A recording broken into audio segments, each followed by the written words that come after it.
componentes da demanda na teoria keynesiana são consumo, investimento, gasto do governo e o saldo líquido, exportações menos importações.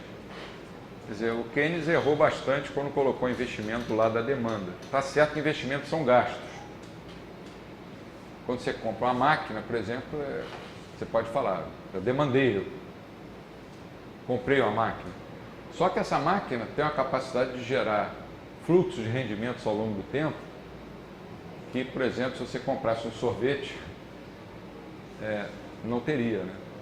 Então, um dos erros do Keynes, a meu ver, e na visão dos austríacos, foi colocar o investimento lá como um dos componentes da demanda. E o outro erro foi afirmar que ele era instável, e o outro foi afirmar que ele era instável porque os mercados não funcionavam corretamente. Não é nada disso. A fronteira de possibilidade de produção até agora mostrou o que é possível acontecer. Dadas as condições tecnológicas, quanto melhor for a tecnologia, alguém perguntou sobre isso ontem, quanto melhor ou mais apurada for a tecnologia, mais alta vai ser a fronteira de produção. As restrições de recursos e as preferências intertemporais. Restrições de recursos sempre vão existir em qualquer economia. Mas ainda resta ser mostrado como é que esse possível vir de fato a ocorrer numa economia de mercado. Como pode ser possível isso acontecer numa economia de mercado? Como podem as preferências intertemporais, especialmente as mudanças nessas preferências, se converterem em decisões tomadas pela comunidade de investidores? O principal sinal de preços, os preços funcionam como sinalizadores, né? É a taxa de juros, que está plenamente associada com o mercado de crédito, que é o mercado de fundos para empréstimos que a gente viu ontem.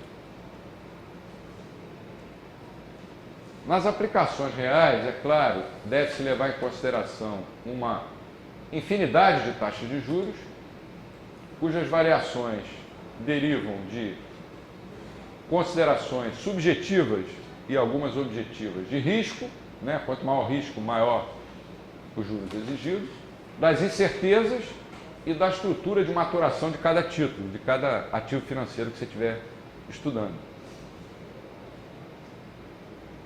O mercado de crédito. A teoria sobre o mercado de crédito era um dos pilares da macroeconomia antes do Keynes. Outra coisa que ele conseguiu estragar, ele tirou isso da... A poupança constitui a oferta S, né, de fundos a serem emprestados. Então você tem a curva de poupança, você pode ler como supply, oferta de fundos, ou savings, poupança, né, em inglês. Fundos a serem emprestados. A demanda, ou seja, a demanda de investimentos, reflete a disposição da comunidade empreendedora para pegar emprestado esses fundos e investi-los em projetos. Aí vai aparecer a curva de demanda de investimentos.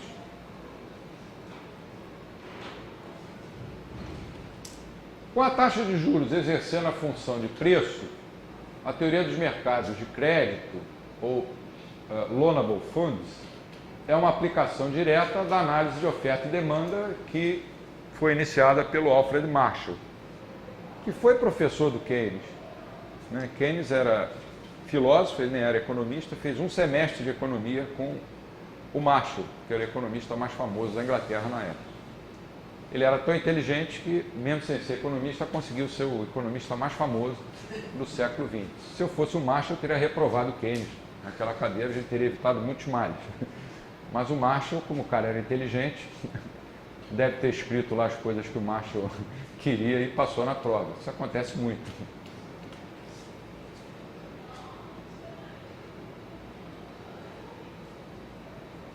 Os dois, o Baumgarten e o Keynes, reconheciam que a taxa de juros relevante deveria ser uma taxa de juros que fosse amplamente concebida. Quer dizer com isso? Determinada nesse mercado. E que o amplo mercado equilibrado por ela é o mercado dos recursos a serem investidos. O Keynes reconheceu isso.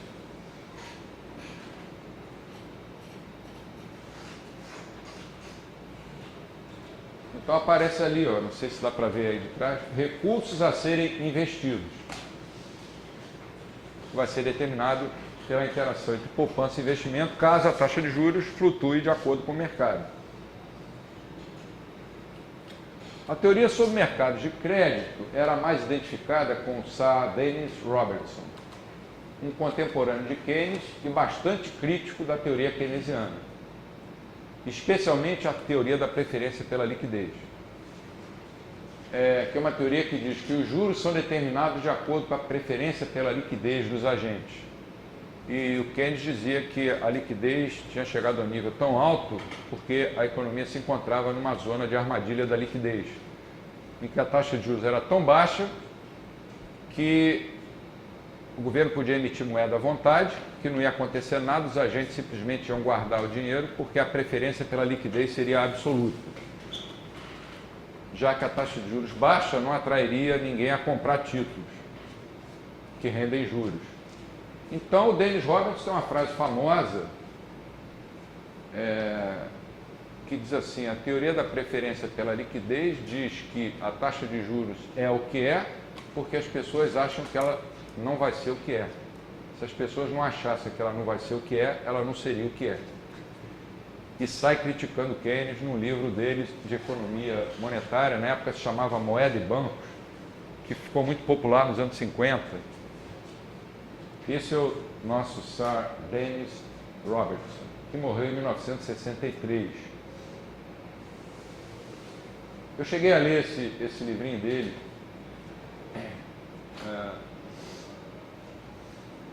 Era muito crítico sobre Keynes e os dois eram contemporâneos, né?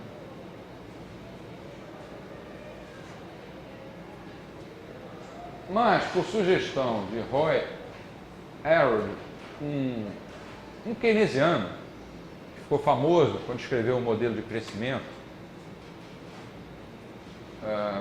como é que chama o modelo dele? Harold Doman. Ele e o Doman escreveram um modelo de crescimento de inspiração bastante keynesiana. Keynes incluiu, então, por sugestão do amigo dele, na sua teoria geral, na página 180, uma interpretação gráfica do mercado de crédito. Na verdade, esse é o único gráfico que aparece no livro do Keynes, além daquele gráfico famoso da bissetriz de 45 graus, do C mais I mais G. O propósito de Keynes era mostrar explicitamente a parte do pensamento pré-keynesiano que ele estava querendo descartar, a saber, a teoria dos mercados de crédito, porque essa teoria de mercado de crédito atrapalhava o que o Keynes queria concluir. Na realidade, a gente chega a pensar que o Keynes ele não estava fazendo nenhuma pesquisa, ele já tinha um resultado na cabeça dele e tudo que ele escreveu era em função de chegar a esse resultado a que ele queria chegar, que o governo queria aumentar os gastos. O pai está o filho, né? Então ele pegou esse gráfico, colocou lá, mas depois esqueceu. Os economistas austríacos basearam muito das suas teorias sobre a poupança, investimento e a taxa de juros na estrutura do mercado de crédito, ainda que também eles raramente tenham incluído algum gráfico como esse aqui. É difícil encontrar um gráfico desse num livro escrito por um austríaco, mas está implícito.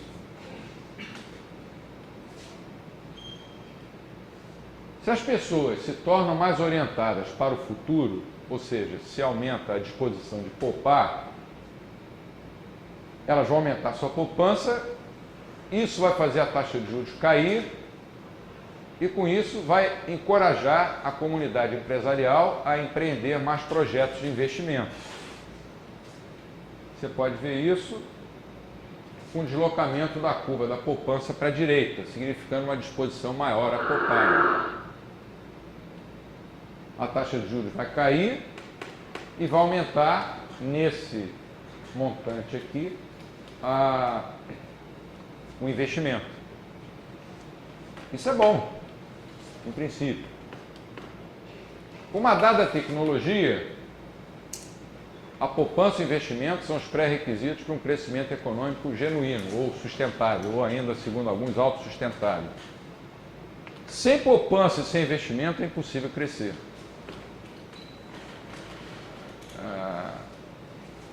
Sem o Robinson Crusoe deixar de comer um peixe por dia durante 2 dias, é impossível para ele construir a rede com a qual ele vai pescar, acho que no meu exemplo eram 12 peixes por dia.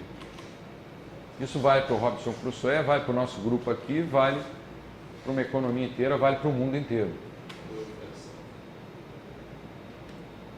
O mercado de crédito e a fronteira de possibilidade de produção contam histórias que se reforçam mutuamente. Aí ele junta os dois. Nos 2 eixos horizontais você tem o investimento, está medido aqui embaixo, então você pode levar ele lá para cima. E aqui você tem a taxa de juros. Então, para uma dada taxa de juros de equilíbrio, você vai ter um montante de investimento que vai, se a economia aplicar eficientemente seus recursos, vai gerar um montante de consumo que é dado pela distância entre esse ponto e a origem. O mercado de crédito, aqui embaixo, mostra como a taxa de juros faz com que a poupança e o investimento estejam em sincronia um com o outro, ou fora de sincronia, como ele vai mostrar depois. Essa falta de sincronia vai ser quando os bancos centrais intervêm. A fronteira de possibilidade de produção mostra como a alternância, o dilema, o trade-off, fica restrita entre o consumo e o investimento. Até aqui está tudo tranquilo, né?